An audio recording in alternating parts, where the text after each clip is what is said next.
Hello wonderful people, welcome to Talks and Trends, your space for open conversation and latest happenings.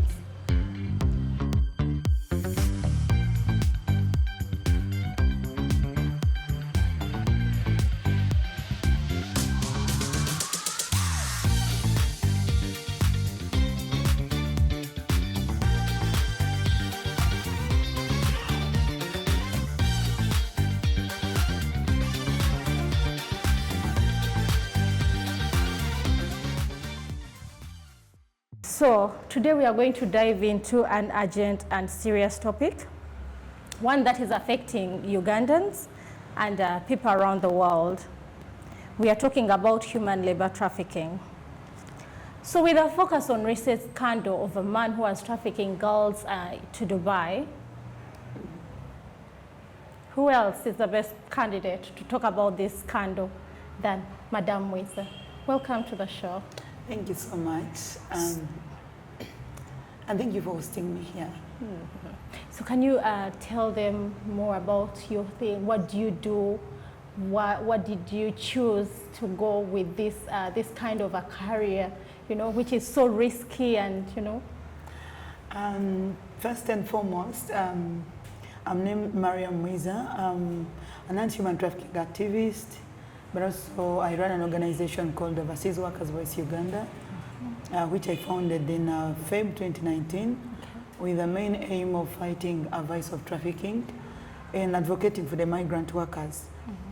I work with other organizations, of course. We have a Hope Project, which is in Ghana, and also still under human trafficking. Wow. Yeah, also I'm as an associate director of the Human Trafficking Task Force. This is based in Netherlands. Still it's about human trafficking. So worldwide, what defines me is human trafficking. Yeah, and I took this because when I was growing up, I loved to do things that are peculiar. I'm this person that right from my childhood, from my primary, I didn't want to do things that others are doing. But along the way, of course, I have a story, how I landed or how I came into this. But the main problem, the main reason was this was something that is ignored by almost everyone, but yet it is affecting our generation. Yeah. People's focus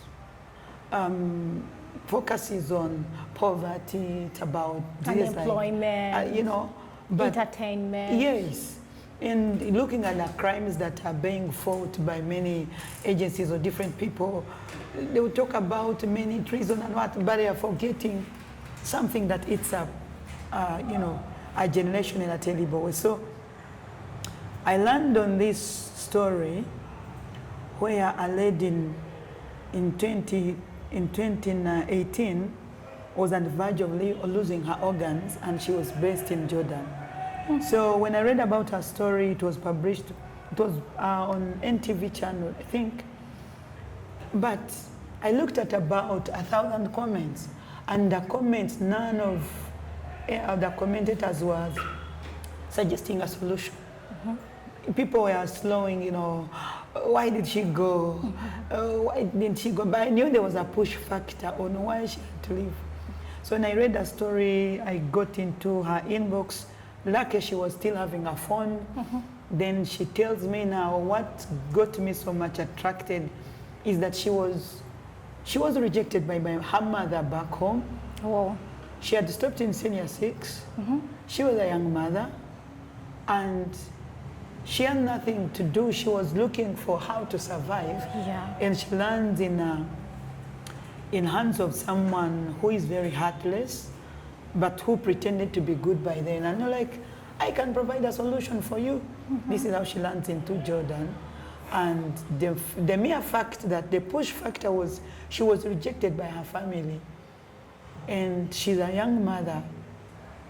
It really caught my attention. I'm like, I need to get into this. So in other words, this is the reason, this is what pushed you to get into this. Away from my background, from my story. Yeah. Because I can just give maybe, it is something I never opened up in public. Yeah, you can I just think give it's us going a to brief. I worked as a house girl for 3 years, Really? and I was not paid for the 3 years. Oh. So I was victimized by a Ugandan. That's why actually to me the story of Abe talks more volumes than any other story of Arabs torturing Africans. So I know how to be, you know, humiliated, being assaulted by your fellow Ugandan. Actually, not just being a Ugandan. The lady was a fellow Mnyankore, was speaking the same language. So I'm 17, 18, 19. I'm in that, I'm at this time when I feel I needed to be treated. I needed a voice at least. But in 3 years, there was no one who would listen to me. Yeah. I had no backup.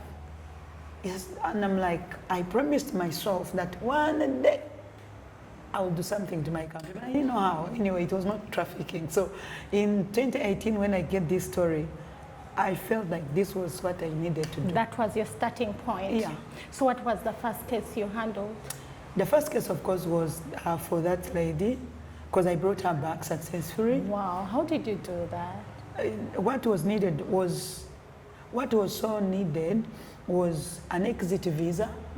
And I'm talking about a country whereby we never had an embassy. Yeah, Saudi Arabia. I don't know why it's like that. Do we have an embassy now? Saudi Arabia, yeah, it's there, but Jordan is not there. So Jordan uses Saudi Arabia. So for me to coordinate it, I had to use embassy of Saudi Arabia. Two, an exit visa was supposed to be issued by an employer and the same person who wanted to extract her organs. So that was the most challenging time in the case. But by, you know, I don't fear anyone. If it comes to rescuing someone, I think to people that have really looked at my cases, I don't fear. Like, provided I want to rescue a soul. Because the person who had recruited that lady, she's married to one of the 3 top officials in Uganda Police Force. Wow. So she was speaking with force, but I felt like if I die, I had to rescue my fair lady. So after pushing them, using different, you know, I believe in speaking out. I had to speak out, I had to involve different people. Remember now I'm so green about migration. That is what I was going to ask. Do you Yeah. have any background about migration? No. Do you have any background about... By then I was so green about immigration. So how I had did you not go about actually it? closed Ugandan borders by then. Oh, wow. I was just born and was living in Uganda. But How then, did you do that? Someone out there wants to know, how did you do that? Because I believe there are so many people out there who want to do this job, who want to rescue these girls, but they don't know where to start from. No, first of all, are you really passionate about it? Anything that you have a passion for, you will look for solution. You look for what it takes to have it. So because of that, now I used to say, okay, if this is about immigration, where do I need to go? Foreign affairs. Then I would call, where is our embassy? Then I would just pick a call and a number like you. I would just say, okay, she had traveled. She must be knowing something. So that's how it was, just like that. There was no big logic there. Wow. And I managed to get the ticket for the lady, got an exit visa, picked her from the airport, took her to my own house, and we stayed for 2 weeks. Wow. So it is that story, hearing her horrible stories. Yeah, she gave me some audios that I think are the reason why I'm into this, of women who were crying. You know, some of you have just watched the documentary. As we've had girls being forced to eat this and, you know, having all kind of sexes I'd never heard of, but I've come to listen to such stories from these victims. So I listened to these audios and she was like, you know what, Mwiza? These ones, they got lost, and what I have a feeling they were killed.